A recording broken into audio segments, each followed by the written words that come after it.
Aku selalu percaya, pernikahanku adalah jawaban dari semua doa yang pernah kupanjatkan diam-diam. Saat aku menyebut namanya dalam akad, hatiku penuh. Tidak ada ragu, tidak ada curiga, hanya keyakinan bahwa aku akhirnya pulang ke seseorang yang kucintai. Kami bukan pasangan sempurna, tapi kami terasa cukup. Rumah kecil yang kami tinggali sederhana, namun selalu hangat. Pagi-pagi diisi suara langkahnya bersiap bekerja. Sore hari kami berbagi cerita ringan, dan malam ditutup dengan obrolan kecil tentang rencana masa depan yang terdengar begitu indah. Aku istri yang selalu berusaha mengerti. Jika dia pulang terlambat, aku menenangkan diri dengan alasan pekerjaan. Jika dia terlihat lelah dan lebih banyak diam, aku memilih mendampingi tanpa bertanya. Aku percaya, cinta tidak selalu butuh penjelasan. Terima kasih sudah selalu sabar, katanya suatu malam. Aku tersenyum. Kata-kata itu cukup membuatku merasa dihargai. Dalam pikiranku saat itu, pernikahan adalah tentang memberi dan memaafkan. Aku tak pernah membayangkan akan ada batas dari kata bertahan. Karena bagiku, cinta yang tulus tidak mengenal hitungan. Aku tidak tahu bahwa keyakinanku yang paling kuat justru akan menjadi hal pertama yang runtuh perlahan. Saat itu, aku masih istri yang percaya sepenuhnya. Dan mungkin, terlalu percaya adalah caraku mencintai tanpa sisa. Aku percaya pada setiap ucapannya, pada setiap janji yang ia rangkai dengan nada meyakinkan. Aku percaya bahwa bahu yang kupilih untuk bersandar tak akan pernah menjatuhkanku. Hari-hariku berjalan dalam rutinitas yang terlihat tenang. Aku menyiapkan kebutuhannya, mengingatkan hal-hal kecil yang sering ia lupa, dan menunggu dengan sabar saat waktunya terasa lebih banyak tersita di luar rumah. Semua kulakukan tanpa keluhan, karena kupikir itulah arti kebersamaan. Ia sering mengatakan betapa beruntungnya ia memilikiku. Tidak semua orang sekuat kamu, ujarnya suatu sore. Kalimat itu membuatku bangga, tanpa sadar juga menanamkan beban di hatiku. Aku ingin selalu kuat, selalu mengerti, selalu memaklumi. Ada momen-momen kecil yang seharusnya membuatku bertanya. Tatapannya yang cepat menghindar ketika ponselnya berbunyi. Senyumnya yang tak lagi sepenuh dulu saat bercerita. Tapi aku memilih menepisnya. Aku berkata pada diriku sendiri, semua rumah tangga pasti berubah. Ini hanya fase. Aku tidak ingin menjadi istri yang curiga. Aku ingin menjadi istri yang percaya. Malam itu, saat aku memejamkan mata di sampingnya, aku merasa aman. Aku masih yakin bahwa cinta yang kutanam akan kembali padaku dengan cara yang sama. Aku belum tahu bahwa di saat aku belajar memaafkan bahkan sebelum disakiti, sesuatu di dalam diriku sedang bersiap diuji. Dan saat ujian itu datang nanti, aku akan sadar bahwa kepercayaanku bukan sekadar cinta, melainkan pertaruhan seluruh hatiku. Baru kusadari pada sebuah pagi yang terlihat biasa saja. Tidak ada firasat buruk, tidak ada mimpi aneh, hanya secangkir minuman hangat dan rumah yang sunyi setelah ia berangkat. Aku membersihkan rumah seperti biasa, sampai sebuah bunyi pendek memecah keheningan. Ponselnya, yang tertinggal di meja, menyala. Namaku tercantum sebagai layar pengaman, karena sejak awal kami sepakat tidak menyembunyikan apapun. Aku tidak berniat membuka, tapi layar itu terus menyala, seolah memanggil. Sebuah pesan singkat masuk, nama pengirimnya tidak kukenal, hanya satu kalimat sederhana yang membuat dadaku terasa sesak. Terima kasih untuk semalam, aku menunggu kabar selanjutnya. Tanganku bergetar, aku membaca ulang kalimat itu berkali-kali, berharap maknanya berubah, berharap aku salah memahami. Tapi kata-kata itu tetap di sana, dingin, rapi, dan menyakitkan. Aku duduk perlahan. Dalam sekejap, semua rutinitas yang tampak aman runtuh di dalam pikiranku. Rumah yang terasa hangat sejak tadi pagi mendadak terasa asing. Aku menutup layar ponsel itu, seolah dengan begitu aku bisa menutup pertanyaan yang mulai berteriak di kepalaku. Aku memilih menunggu. Aku ingin mendengarnya langsung darinya. Aku ingin percaya, sekali lagi, Saat malam tiba dan ia pulang, aku tersenyum seperti biasa. Aku masih menjadi aku yang sama di hadapannya. Tapi di dalam dada, ada ketakutan yang tak pernah kurasakan sebelumnya, ketakutan kehilangan arah, kehilangan kepercayaan, kehilangan diriku sendiri. Aku belum bertanya apapun malam itu. Namun sejak pesan itu datang, aku tahu sesuatu telah berubah, dan hatiku sudah mulai berada dalam bahaya, bahkan sebelum aku berani mengucapkannya dengan suara keras. Malam itu aku hampir tidak tidur. Setiap kali memejamkan mata, kalimat di layar ponsel itu kembali muncul, berputar di kepalaku tanpa henti. Pagi datang terlalu cepat. Ia bersikap seperti biasa, menyapaku, bertanya sarapan, bahkan sempat tersenyum kecil seolah tak ada apapun yang berubah. Sikapnya justru membuat dadaku makin sesak. Jika semuanya baik-baik saja, lalu apa arti pesan itu? Aku memberanikan diri bertanya dengan hati-hati. Bukan menuduh, bukan memaksa. Aku hanya ingin penjelasan. Namun ia tertawa pelan dan berkata aku terlalu lelah, terlalu banyak berpikir. Ia menyebut pesan itu salah kirim, lalu mengakhiri pembicaraan seakan masalahnya sudah selesai. Aku mengangguk. Sekali lagi aku memilih percaya, meski ada bagian dalam diriku yang menolak. Tapi sejak hari itu, sesuatu mulai berubah pelan-pelan. Ia lebih sering memegang ponselnya. Ia menjauh saat menerima panggilan. Pulangnya makin tak menentu. Aku merasa terasing di rumahku sendiri. Aku mulai kehilangan selera makan. Pikiranku dipenuhi kemungkinan-kemungkinan yang menakutkan. Aku tersenyum di luar, tapi di dalam, hatiku terus bertanya apakah aku sedang dipertahankan atau hanya ditenangkan sementara. Yang paling membahayakan bukanlah ketidakjujuran itu sendiri, melainkan caraku mulai meragukan perasaanku sendiri. Aku mulai merasa bersalah karena bertanya, merasa berlebihan karena ingin kejelasan. Tanpa kusadari, aku sedang belajar menekan luka dengan nama kesabaran. Dan sejak saat itu, hidupku tidak lagi sekadar tentang mencintai, melainkan tentang bertahan sambil perlahan kehilangan diriku sendiri. Itulah yang kurasakan hari demi hari tanpa benar-benar kusadari. Aku tetap menjalani peran yang sama, tersenyum, mengerti, dan menunggu, namun rasanya seperti menonton hidupku dari kejauhan. Aku mulai menjaga setiap kata, takut bertanya, takut dianggap berlebihan, takut membuat suasana rumah berubah menjadi tegang. Aku belajar menelan rasa ingin tahuku, seolah keheningan adalah harga yang harus kubayar untuk tetap disebut istri yang baik. Ia makin sering pergi dengan alasan yang terdengar masuk akal. Pekerjaan, pertemuan mendadak, kelelahan. Semua tersusun rapi, terlalu rapi. Dan setiap kali aku mencoba mendekat, ia selalu menemukan cara halus untuk menjaga jarak. Yang membuatku benar-benar goyah adalah saat aku menyadari satu hal sederhana. Aku mulai ragu pada diriku sendiri. Aku bertanya-tanya apakah aku terlalu sensitif, terlalu berpikir jauh, atau terlalu lemah untuk menghadapi perubahan kecil. Aku berdiri di depan cermin suatu malam. Wajahku terlihat sama, tapi tatapan mataku kosong. Untuk pertama kalinya, aku bertanya dalam hati, sejak kapan aku merasa sekecil ini di rumah sendiri? Perasaan itu membahayakan bukan karena melukai tubuhku, melainkan karena perlahan mematikan keberanianku.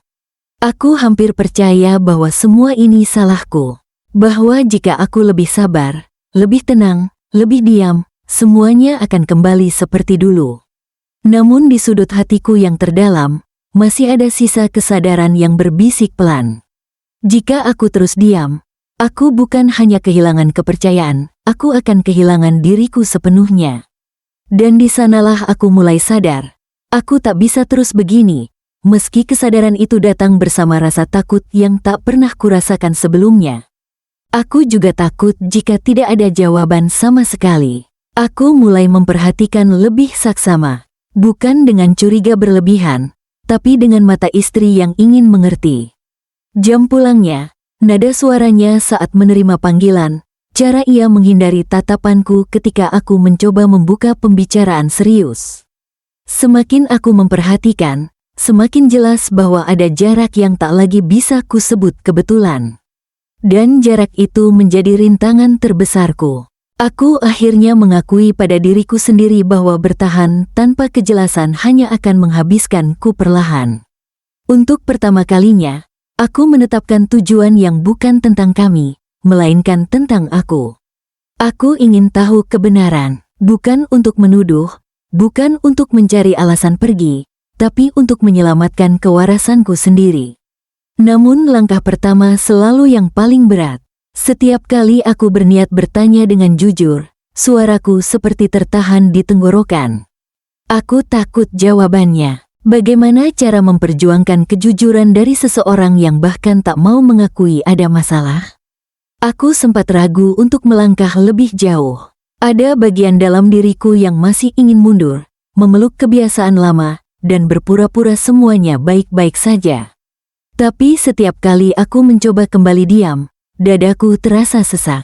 Malam itu aku menuliskan satu kalimat di buku kecil yang lama tak kusentuh. Aku berhak tahu apa yang sebenarnya terjadi dalam hidupku sendiri. Kalimat itu sederhana, tapi menjadi titik balik. Karena sejak saat itu, perjuanganku bukan lagi tentang mempertahankan pernikahan apa adanya, melainkan tentang mempertahankan diriku yang hampir hilang ternyata jauh lebih melelahkan daripada mempertahankan hubungan yang selama ini ku pegang erat. Setelah niatku menguat, rintangan justru datang bertubi-tubi, seolah semesta ingin mengujiku sekali lagi. Aku mencoba berbicara di waktu yang menurutku paling tepat. Nada suaraku tenang, kata-kataku kupilih dengan hati-hati. Aku tidak menuduh, hanya meminta kejujuran. Namun yang kudapatkan hanyalah jawaban menggantung dan pembelaan yang berputar-putar. Ia mengatakan aku berubah. Katanya aku tak lagi seramah dulu, tak lagi setenang dulu. Kata-kata itu menamparkan perasaanku pelan-pelan. Aku hampir lupa bahwa perubahan itu lahir dari luka yang tak pernah selesai. Aku sempat ingin menyerah. Rasanya lebih mudah kembali diam, kembali menjadi versi diriku yang selalu mengalah. Tapi setiap kali pikiran itu muncul, aku teringat wajahku di depan cermin, tatapan kosong yang tak ingin kuulangi. Lingkungan sekitar pun tak memudahkanku. Ada suara yang menyuruhku bersabar lebih lama, ada pula yang berkata semua rumah tangga pasti diuji. Nasihat-nasihat itu terdengar baik, tapi tak seorang pun yang benar-benar berada di posisiku. Di tengah kebingungan itu, aku mulai belajar satu hal penting. Kesabaran tidak seharusnya membuat seseorang terluka terus-menerus. Dan cinta tidak seharusnya membuatku merasa sendirian. Aku belum mendapatkan kebenaran. Tujuanku masih terasa jauh. Tapi setidaknya, kali ini aku melangkah dengan mata terbuka, meski kakiku gemetar. Karena aku tahu, jika aku mundur sekarang, aku bukan hanya gagal memperjuangkan kejujuran. Aku akan benar-benar kehilangan diriku. Itulah ketakutan terbesarku saat malam itu akhirnya tiba. Malam ketika semua usaha kecil yang kulakukan terasa sia-sia, dan harapanku jatuh satu persatu tanpa sempat kupegang. Aku kembali mencoba berbicara, bukan dengan nada memohon, bukan juga dengan amarah. Aku hanya berkata jujur tentang lelah yang kupikul, tentang perasaan ditinggalkan meski kami berada di atap yang sama. Aku berharap kejujuran akan melunakkan hatinya. Namun yang terjadi justru sebaliknya. Ia memilih diam, tatapannya kosong, seolah kata-kataku tak pernah sampai. Keheningan itu lebih menyakitkan daripada penolakan terang-terangan. Karena dalam diamnya, aku merasa dihapus perlahan. Malam itu aku duduk sendirian di ruang tamu. Lampu menyala, rumah tetap rapi, tapi hatiku berantakan. Aku menyadari bahwa aku telah berjuang sendirian terlalu lama, berharap pada seseorang yang mungkin sudah tak berjalan searah denganku. Tujuan yang kutetapkan terasa semakin menjauh. Kejujuran yang kuharapkan tak kunjung datang. Dan di sanalah aku sampai pada persimpangan yang tak pernah ingin kuhadapi, bertahan dengan hati yang terus dilukai, atau mengambil satu langkah yang akan mengubah segalanya. Aku belum membuat keputusan malam itu. Aku hanya menangis tanpa suara, membiarkan semua emosi yang kutahan tumpah perlahan. Untuk pertama kalinya, aku bertanya pada diriku sendiri apakah mencintai berarti terus mengorbankan diri. Dan di tengah keheningan itu, aku tahu, jika aku ingin menyelamatkan apapun yang tersisa, pilihan tersulit sudah semakin dekat, dan aku merasakannya menekan dadaku sepanjang hari itu. Aku menjalani aktivitas seperti biasa, tapi pikiranku penuh. Setiap sudut rumah seolah menyimpan kenangan yang menahanku untuk melangkah, sekaligus luka yang mendorongku pergi. Aku menyadari satu hal yang pahit. Aku tidak bisa memaksa seseorang untuk jujur, dan aku tidak bisa terus memohon pada orang yang memilih menjauh. Semakin aku bertahan tanpa arah, semakin aku kehilangan harga diriku sendiri. Malam itu aku duduk berhadapan dengannya. Tidak ada pertengkaran, tidak ada air mata berlebihan. Hanya keheningan panjang yang akhirnya kupecahkan dengan kalimat paling berat yang pernah keluar dari mulutku. Aku butuh ruang untuk berpikir, untuk bernapas. Ia terdiam cukup lama, lalu berkata bahwa aku terlalu membesar-besarkan keadaan, bahwa semua ini hanya karena aku kelelahan. Kata-kata itu terasa seperti menutup pintu terakhir yang masih kubuka dengan harapan. Di sanalah aku mengerti, pilihan ini memang tidak pernah kuinginkan, tapi menundanya hanya akan memperpanjang penderitaan. Aku harus memilih antara bertahan dalam ketidakpastian atau melangkah ke arah yang menakutkan demi menyelamatkan diriku sendiri. Malam itu aku mengemas beberapa barang seperlunya. Tanganku gemetar. Tapi hatiku anehnya terasa lebih tenang. Bukan karena aku kuat, melainkan karena aku sudah terlalu lelah untuk terus disakiti. Saat aku melangkah menuju pintu, aku tahu, apapun yang terjadi setelah ini, hidupku tidak akan pernah sama lagi. Itulah kalimat yang terus terulang di kepalaku saat aku menutup pintu perlahan malam itu. Langkahku ringan sekaligus berat. Ringan karena akhirnya aku bergerak. Berat karena aku meninggalkan bagian hidup yang dulu sangat kupercayai. Aku tidak pergi jauh, aku hanya mencari tempat untuk menenangkan diri, jauh dari tatapan yang membuatku ragu pada perasaanku sendiri. Di keheningan itulah aku berharap semuanya menjadi jelas, bahwa ia akan mencari, menjelaskan, dan mengakui apa yang selama ini kusembunyikan dari kenyataan. Namun hari-hari berlalu tanpa kabar yang menenangkan. Pesan-pesanku dibalas singkat, sebatas basa-basi. Tidak ada penyesalan, tidak ada usaha memahami lukaku. Harapanku runtuh satu demi satu, seperti dedaunan yang jatuh tanpa bisa ditahan. Aku mencoba kembali membuka pembicaraan. Aku memberinya kesempatan terakhir untuk jujur, untuk berkata apa adanya. Tapi yang kudapat hanya alasan yang kembali melingkar, kata-kata yang tidak pernah menyentuh inti. Disitulah aku akhirnya mengerti sepenuhnya. Semua usahaku, kesabaran, pengampunan, dan keinginanku mempertahankan tidak cukup untuk menyelamatkan hubungan yang hanya diperjuangkan oleh satu pihak. Pilihan terakhir berdiri jelas di hadapanku. Bukan lagi antara pergi atau bertahan, melainkan antara kehilangan diriku sepenuhnya atau melepaskan sesuatu yang sudah lama tidak menggenggamku. Malam itu aku menangis. Bukan karena ingin kembali, melainkan karena akhirnya aku menerima kenyataan pahit. Cinta yang tak disertai kejujuran hanya akan meninggalkan kehampaan. Dan dari kehampaan itulah, keputusan terbesarku mulai terbentuk bukan dalam satu malam penuh tangis, melainkan dari kelelahan yang sudah terlalu lama kupikul. Aku bangun pagi itu dengan perasaan aneh, tidak lagi penuh harap, tapi juga tidak sepenuhnya hancur. Untuk pertama kalinya, ada keheningan yang terasa jujur. Aku menuliskan semua yang selama ini kupendam, bukan untuk menyalahkan siapapun, melainkan untuk mengingatkan diriku sendiri betapa sering aku mengalah, betapa sering aku memaafkan tanpa pernah diminta. Kata demi kata membuatku sadar, pengorbananku tak pernah benar-benar dilihat. Aku kembali menemuinya, dengan suara yang tenang, aku menyampaikan batasanku. Aku berkata bahwa aku lelah memaafkan tanpa perubahan, dan aku tak bisa lagi hidup dalam ketidakjelasan. Kalimat-kalimat itu terasa berat, tapi juga melegakan. Ia terdiam lama, Mungkin baru kali ini ia melihatku bukan sebagai istri yang selalu mengerti, melainkan sebagai seseorang yang hampir kehilangan hatinya sendiri. Ia mencoba berkata sesuatu, tapi tidak lagi untuk menahan, hanya untuk bertanya. Aku tidak menangis, aku tidak marah, aku hanya jujur bahwa aku memilih mengambil jarak, memberi waktu untuk diriku sendiri pulih, dan memberi kesempatan bagi kami untuk jujur, atau berakhir dengan dewasa. Langkah itu bukan tanda menyerah.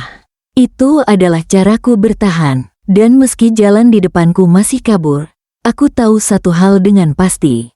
Untuk bisa mencintai dengan utuh, aku harus berhenti melupakan diriku sendiri ternyata jauh lebih sulit dari yang kubayangkan. Saat aku benar-benar sendiri dengan pikiranku, semua emosi yang selama ini kutahan datang bersamaan. Rindu, kecewa, marah, dan lelah bercampur tanpa bisa kupilah. Hari-hariku tidak langsung membaik. Ada pagi ketika aku terbangun dengan dada sesak, mempertanyakan apakah keputusanku sudah benar. Ada malam ketika kenangan sederhana, tawa kecil, percakapan ringan, muncul tanpa permisi dan membuat mataku panas.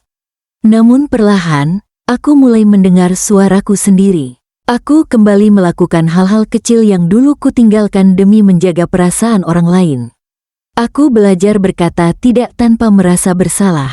Aku belajar diam tanpa merasa harus menjelaskan segalanya. Ia sempat menghubungiku. Kali ini nadanya berbeda, lebih tenang, lebih terbuka. Ia mulai mengakui bahwa ada banyak hal yang ia sembunyikan, bukan karena ingin melukai, tetapi karena takut menghadapi konsekuensi dari kejujuran. Pengakuan itu tidak langsung memperbaiki segalanya. Namun untuk pertama kalinya, aku melihat usaha yang nyata. Bukan janji besar, melainkan kesediaan untuk bertanggung jawab. Aku tetap berhati-hati, hatiku belum sepenuhnya pulih. Tapi aku memberinya satu kesempatan terakhir, bukan karena aku lemah, melainkan karena aku kini tahu batasanku. Dan di titik itu, aku menyadari memaafkan bukan lagi caraku mengorbankan diri, melainkan caraku memberi kesempatan pada perubahan yang sesungguhnya. Itulah satu-satunya hal yang kini kupegang. Meski aku tahu harapan selalu datang bersama risiko kecewa, aku tidak lagi menunggu keajaiban. Aku hanya memperhatikan langkah-langkah kecil yang selama ini tak pernah ada. Ia mulai jujur tanpa harus kutanya. Bukan hanya tentang hal-hal besar, tapi juga hal sederhana, kemana ia pergi, dengan siapa ia berbincang, apa yang ia rasakan. Kejujuran itu belum sempurna, tapi terasa nyata karena tidak dipaksakan. Aku pun berubah. Aku tak lagi menelan semua perasaan sendiri. Saat lelah, aku berkata lelah. Saat ragu, aku mengaku ragu. Anehnya, berkata jujur tidak membuatku kehilangan apapun, justru memberiku napas. Hubungan kami terasa asing, namun lebih jujur. Tak ada lagi senyum palsu untuk menutupi jarak. Jika ada diam, kami menyebutkannya. Jika ada salah paham, kami duduk dan membicarakannya, meski kadang canggung. Ada hari ketika aku hampir goyah. Takut semua ini hanya sementara. Tapi setiap kali ketakutan itu muncul, aku kembali pada prinsip yang kupelajari dengan susah payah. Aku tidak akan memaafkan jika itu kembali melukaiku. Suatu sore, ia berkata pelan bahwa ia menyesal telah membuatku kelelahan mencinta sendirian. Bukan kalimat indah, tapi cukup untuk membuat mataku basah. Karena penyesalan itu datang tanpa pembelaan. Di sanalah aku merasa sedikit tenang. Bukan karena semua luka telah sembuh, melainkan karena kali ini, aku tidak sendirian dalam proses memperbaiki. Dan untuk pertama kalinya setelah sekian lama, aku mulai percaya bahwa bahagia mungkin masih bisa diperjuangkan, tanpa harus mematikan hatiku sendiri. Akhirnya aku sampai pada sebuah pemahaman yang selama ini luput kucari. Bahagia bukan tentang bertahan sekuat mungkin, melainkan tentang memilih dengan sadar apa yang pantas diperjuangkan dan apa yang harus dilepaskan. Hubungan kami tidak kembali seperti dulu, dan aku tidak menginginkannya kembali sama persis. Kini kami berjalan dengan kesadaran baru, bahwa cinta bukan izin untuk melukai. Dan memaafkan bukan kewajiban tanpa batas. Aku melihat diriku yang berbeda. Aku masih mencintai, tapi tidak lagi membiarkan diriku hilang. Aku masih memberi, tapi tahu kapan harus berhenti. Hatiku tidak mati, ia justru belajar berdetak lebih jujur. Ia pun belajar hadir, belajar mendengar, belajar bahwa kepercayaan bukan sesuatu yang bisa diminta setelah rusak, tapi harus dibangun ulang dengan sabar. Tidak selalu mudah, namun kali ini ada usaha dari dua arah. Aku tidak lagi hidup dalam ketakutan kehilangan. Jika suatu hari aku harus melangkah sendiri, aku tahu aku mampu. Dan justru karena itulah aku bisa bertahan tanpa paksaan. Kini aku mengerti arti judul hidupku sendiri. Aku memang memaafkan berkali-kali, hingga hatiku hampir mati. Namun pada akhirnya, aku berhenti sebelum semuanya benar-benar padam. Dan di titik itu, aku tidak hanya menyelamatkan pernikahan. Aku menyelamatkan diriku sendiri. Bukan di depanku, bukan di belakangku, tetapi sejajar. Jika ada pelajaran dari semua yang kualami, itu adalah satu hal sederhana namun mahal harganya. Jangan menunggu hatimu mati untuk belajar mencintai dirimu sendiri. Aku pernah memaafkan berkali-kali, tapi hari ini, aku memilih berhenti sebelum semuanya benar-benar hancur. Dan untuk pertama kalinya, aku tidak merasa kalah. Aku merasa selamat.